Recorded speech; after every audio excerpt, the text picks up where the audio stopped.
This is the zoom pad from Melitrix, and I was really excited to check it out because it matches almost perfectly with my Zoom 75. I recently started working from home a lot more, and I was really feeling the need for a numpad. While I do love my compact 1800s, I've been really enjoying the Zoom 75 in my rotation because, believe it or not, I don't own too many boards that have that particular marbly sound signature.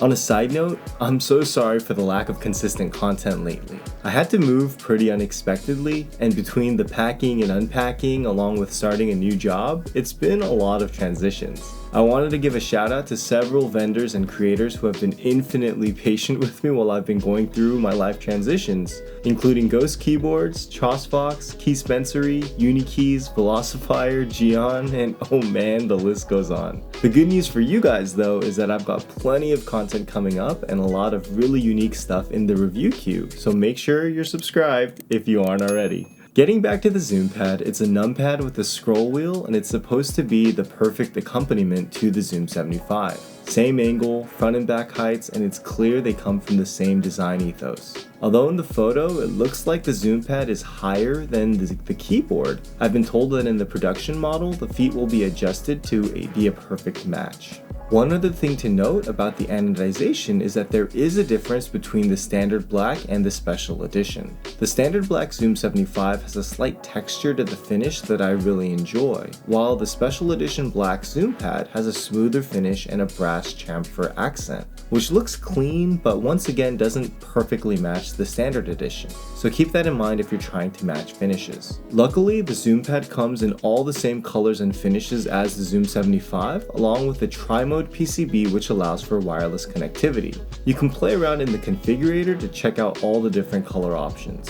One other thing to note though is VIA compatibility.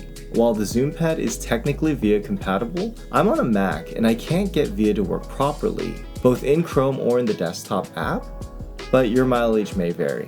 Going to the sound and feel of the zoom pad when using the same Marandi switches and all the included foams, there's a tiny bit less resonance, but overall it's a very consistent typing experience between the two.